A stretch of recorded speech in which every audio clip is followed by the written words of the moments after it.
रामकृष्ण हरी रामकृष्ण हरी. आज आमच्या घरी पुन्हा एकदा आमचे हरिभक्त परायण जनार्दन महाराज आलेले आहेत. खूप आनंद वाटला. त्यांच्या घरी 2 दिवसापूर्वीच गेलो. त्यांनी जे काही कमरेची हलकीशी सेवा झाली त्यामुळे थोडा मला विसावा मिळाला. खूप छान, धन्यवाद. आता त्यांची ही 2025च्या कोकण दिंडी जी आहे त्यांची दिंडी भातान पनवेल कोळखे ते पंढरपूर वारकरी भवन या ठिकाणी जाते आणि त्यांची मोठी पालखी आहे. सांगावटेश्वर ना, सांगावटेश्वर महाराजांच्या आगारात 2 शब्द बोला ना, तुमच्या दिंडीबद्दल बोला ना माऊली. आमचे कीर्तनकार महाराज आहेत. मला फार बरं वाटतं, मला आधार मिळतो यांच्या भेटीला ना.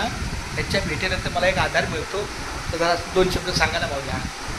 आपल्या रायगड जिल्ह्यातून पनवेल तालुका श्री विठ्ठल रुक्मिणी पायी कोकण दिंडी भातानपाडा पनवेल कोळखे ते पंढरपूर गोपाळपूर या मार्गस्थ होते सालाबतप्रमाणे.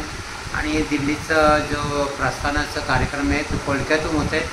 तदनंतर आजुरीला 1 दिवस कार्यक्रम होऊन कोळक्याला विठ्ठल मंदिरमधून निघते. 3 दिवसानं होतं. 3 दिवस कालातिक्रम झालं तर मग आजुलीला आजिवली गावामध्ये त्याचं एक कीर्तन होऊन पुढे मार्गस्थ होते दिंडी पंढरपूरला. जवळजवळ आळंदीपर्यंत तुमचे किती मुक्काम असतात? आळंदीमध्ये 6 मुक्काम असतात. म्हणजे पनवेल ते आळंदी का प्रस्थान ते आळंदी? प्रस्थान ते आळंदी. मग त्यातले 3 दिवस जर आधी आजिवलीला यायला लागते. हां, बरोबर आहे. आजिवली ते आळंदी डायरेक्ट 4-5 मुक्काम असतात.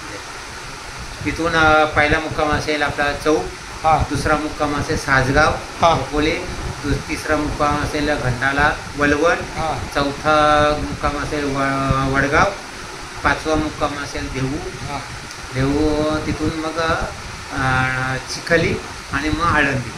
खूप छान असा प्रवास होता. समाधी सोहळा झाला असा प्रस्थान माऊलीच्या पालखीच्या बरोबर पुन्हा ते आळंदी ते पुन्हा माऊलीच्या बरोबर आम्ही जातो.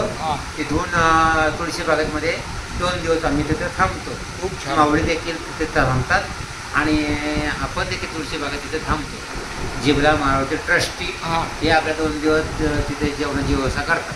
क्या बात आहे. चांगलं नियोजन. आमचं पण नियोजन झालेलं आहे. चुकून देव जाहिरात पडली.